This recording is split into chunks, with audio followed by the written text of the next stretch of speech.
इस चैप्टर के शुरुआत में हम देखते हैं एक भिखारी किसी दूसरे भिखारी को पकड़कर एक ओल्ड बैगर के पास लाते हुए कहता है, ये रहा, मैंने इसे पिछले गली में शराब खाने में सोता हुआ पकड़ा है। जबकि वह बंदा चिल्लाते हुए कह रहा था, आप मुझे छोड़ दो, तुम मुझे चोट पहुंचा रहे हो। वह ओल्ड बैगर उसे देखते हुए कहता है, तो तुम यहाँ पर हो। डोंगकाउ ब्रांच के चीफ के लिए यह कितनी वंडरफुल बात है। जिसे सुन ये बंदा जो कि डोंगकाउ ब्रांच का चीफ होता है वह कहता है, तब यह सुनने में कितना अच्छा लग रहा था जब आपने मुझे डोंगकाउ के चीफ के रूप में चुना था, क्योंकि मैं उस ब्रांच का एकमात्र भिखारी था। वह ओल्ड बैगर कहता है, मेरे पास तुम्हारी शिकायतों को सुनने का समय नहीं है, चलो अब चलते हैं। इतना बोलने के बाद वो सभी रास्ते में जाते हुए आसमान की ओर देखते हुए कहते हैं, ऐसा लग रहा है कि जल्द ही बारिश होने वाली है, हमें जल्दी करनी होगी। और फिर वो सभी डोंगकाउ के चीफ से पूछते हैं, हम सभी हानोसा को खोज रहे हैं, क्या तुम्हें इसके बारे में कुछ पता है? हमने सुना है कि वह पहले युआन के एक पब्लिक सर्वेंट था। डोंगकाउ के चीफ कहता है, हानोसा एक बूढ़ा पर्सन है जो 8 साल पहले इस जगह पर आया था। इस माउंटेन पर बने घर में वो अब एक एकेडमी को चला रहा है। जिसे सुन दूसरा पर्सन कहता है, वेल, क्या तुम इसे एकेडमी कहते हो? पर ये तो छोटा सा रूम है कुछ डिसेबलों के साथ। तभी डोंगकाउ के चीफ कहता है, आगे देखो, वह आदमी बाहर आ गया है। जिसे देख हानोसा काफी हैरान होते हुए कहता है, रुको, क्या तुम जोंग ओ नहीं हो? तुम्हें यहाँ पर क्या चीज खींच लाई है? डोंगकाउ के चीफ जोंग हो कहता है, मुझे आपकी गोर्जियो जाने की कहानी याद आ रही थी। ये लोग ग्योबैंग से हैं और वे आपकी कहानी सुनना चाहते हैं, इसलिए मैंने उन्हें यहाँ ले आया। मुझे अभी भी याद है आपने बताया था कि यह 10 साल पहले हुआ था। जिसे सुन हानासो काफी घबराते हुए सोचता है, 10 साल पहले गोर्जियो में, अरे यार ग्योबैंग ही क्यों? तभी ग्योबैंग का वह ओल्ड बैगर आगे आते हुए कहता है, मैं घुमा फिरा के बात नहीं करूंगा। कोई है जो उस लड़की के बारे में जानना चाहते हैं जिसे फोर्सफुली आपके साथ आए युआन के मैसेंजर ने ले गया था। वह बंदा जिसे सुना और भी घबराते हुए सोचता है, मुझे पता था जो मैंने 10 साल पहले किया था कोई जरूर ढूंढने आएगा। इतना सोचने के बाद वह उन सभी से कहता है, ऑलराइट, ठीक है, मैं उस पर्सन से पर्सनली मिलूंगा जो उस लड़की की तलाश कर रहा है और मैं उसे सब कुछ बताऊंगा जो मैं जानता हूँ। प्लीज कुछ देर आप लोग बाहर ही रुकिए, मैं अपनी कुछ तैयारी कर लेता हूँ इतनी दूर की ट्रेवल के लिए। इतना बोलने के बाद वह अपने घर में जाने लगता है। जिसे देख पीछे से एक भिखारी कहता है, मुझे कुछ गलत लग रहा है। तो दूसरा भिखारी कहता है, क्या वह भागने वाला है? स्टिल वह एक ट्रेटर है जो उस समय युआन के लिए काम करता था। जिसे सुनजांग हो कहता है, चिंता मत करो, वह इस तरह का पर्सन नहीं है। लोगों ने उसे कर्ज किया है युआन के डॉग कहकर, क्योंकि उसने युआन के पब्लिक के सर्वेंट के लिए काम किया था, पर फिर भी वह बुरा आदमी नहीं है। इसके अलावा जितना अधिक मैंने उसकी कहानी सुनी है, उन्होंने गोर्जियो के लोगों का साथ देने की कोशिश की जो कि युआन के अंदर प्रताड़ित हो रहे थे। ये सभी ऐसे ही बात कर रहे होते हैं कि तभी हम देखते हैं उन सभी के पीछे वही हुडी वाला पर्सन अचानक आते हुए कहता है, इससे कोई फर्क नहीं पड़ता है कि तुम उसको कितने सुंदर शब्दों से डिस्क्राइब करते हो, वह फिर भी एक ट्रेटर है। जिसे सुन वह सभी पीछे मुड़ते हुए कहते हैं, तुम हो कौन? और वो बंदा बिना जवाब दिया अपनी पावर को रिलीज करते हुए कहता है, 10 साल पहले उस बास्टर ने हान डायनेस्टी को धोखा दिया और अब 10 साल बाद वो युआन को धोखा देने के बारे में सोच रहा है। मुझे उस बास्टर को जिंदा ही नहीं छोड़ना चाहिए था। जिस पर वह ओल्ड बैगर उसकी चेहरे की ओर देखता हुआ सोचता है, उसके फेस पर लगा हुआ वह बड़ा सा निशान, यह तो वही पर्सन है जिसे एल्डर होंग ढूंढ रहे हैं। इतना सोचते ही वह उस पर अटैक करते हुए कहता है, जल्दी से इसे घेर लो, हमें इसे पकड़ना ही होगा। उसके पीछे दूसरे भिखारी भी कहते हैं, अरे ये तो वही स्केच वाला आदमी है, हमें जल्दी करनी होगी। वो सभी एक साथ उस बंदे पर अटैक करने के लिए आगे बढ़ते हैं, पर वो बंदा बिना हिले डुले अपनी पावर को वहीं पर रिलीज कर रहा होता है। जबकि उसी सेम टाइम पर हम हानोसा को देखते हैं जो अपनी तैयारी करते हुए सोच रहा था,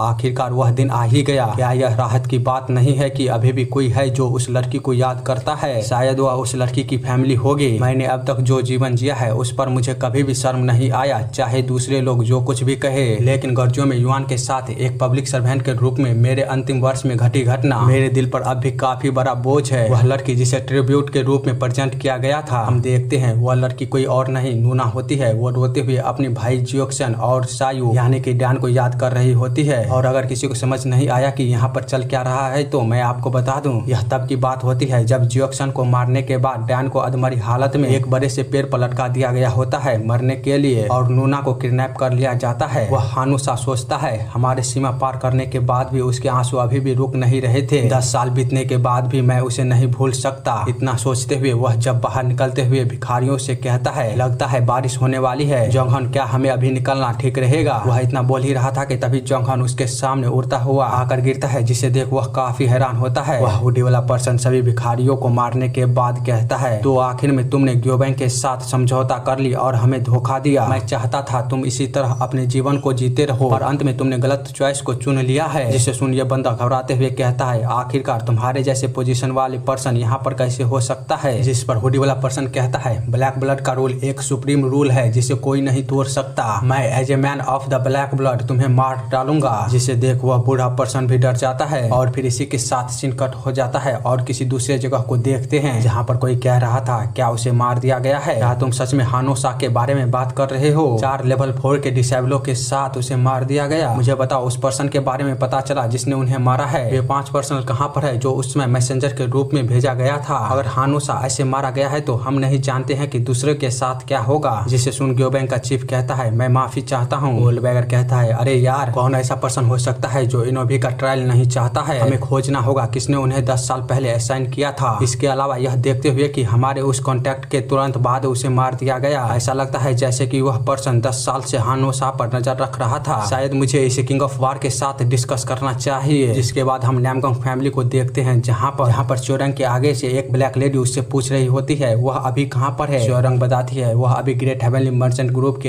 एक खाली कमरे में रहता है एक स्पेशल गेस्ट के रूप में। जिस पर ब्लैक लेडी कहती है उसके 5 ड्रैगन लीग के इतने बड़ा ह्यूमिलेट करने के बाद भी उसे इतना अच्छा ट्रीटमेंट मिल रहा है, यह कितनी बेहूदगी भरी चीज है। च्योरंग कहती है मेरा भी सोचना तुम्हारे जैसा ही है पर मुझे नहीं पता कि मास्टर हुआंगबो अभी इस समय सोच क्या रहे हैं, इसीलिए अंत में मुझे एक्शन लेने के लिए प्लानिंग बनानी पड़ रही है। ब्लैक लेडी कहती है चलो कुछ तो राहत मिली ये जानकर कि तुम इंटरफेयर करने वाली हो। च्योरंग कहती है मैंने तुम्हारे लिए एक नई पहचान और रहने के लिए सबसे अच्छी जगह का व्यवस्था की है जहाँ से तुम उसकी मूवमेंट पर करीब से नजर रख सकती हो, पर ध्यान रखना उसकी आंखें और कान काफी तेज है। तुम्हारी ओर से जरा सा भी अजीब हुआ तो तुम उसी समय उसके द्वारा मार दिए जाओगी। इसके अलावा इस मिशन को पूरा होते ही तुम्हारी मौत हो जाएगी। जिससे सुन ब्लैक लेडी कहती है क्या आपको मुझ पर भरोसा नहीं है? क्या आपको लगता है कि मैं अपनी लाइफ को संजो कर रखूंगी जो इतने लंबे समय से रेडी है डेडिकेट करने के लिए? चिंता मत करिए चाहे जो हो जाए मैं इस मिशन को पूरा करूंगी, मुझे बस उस आदमी का गला काटना है चाहे जो करना पड़े। इतना बोलते हुए वह वहाँ से गायब हो जाती है। जिसे देख च्योरंग कहती है तब तो यह काफी खुशी की बात है। जिसके बाद वह किसी से कहती है वह वोमैन सचमुच में विषाणु से भरी हुई है। जिसे सुन नामगोंग फैमिली का हेड वहाँ पर आते हुए कहता है तुमने ठीक कहा उसमें कम से कम इतना जहर तो होना चाहिए। जब तुम किंग ऑफ वार से लड़ना चाहते हो तो पहले मुझे लगा था कि वह किंग ऑफ वार से फाइट करने के बारे में सुनते ही डर कर भाग जाएगी, पर तुम कामयाब रही उसे मनाने में। शुक्रिया जो हमारी सबसे डिफिकल्ट प्रॉब्लम सॉल्व हो गई। च्योरंग कहती है चिंता मत करिए उसे जो मिशन मिला है उसे वो जरूर पूरा कर सकती है।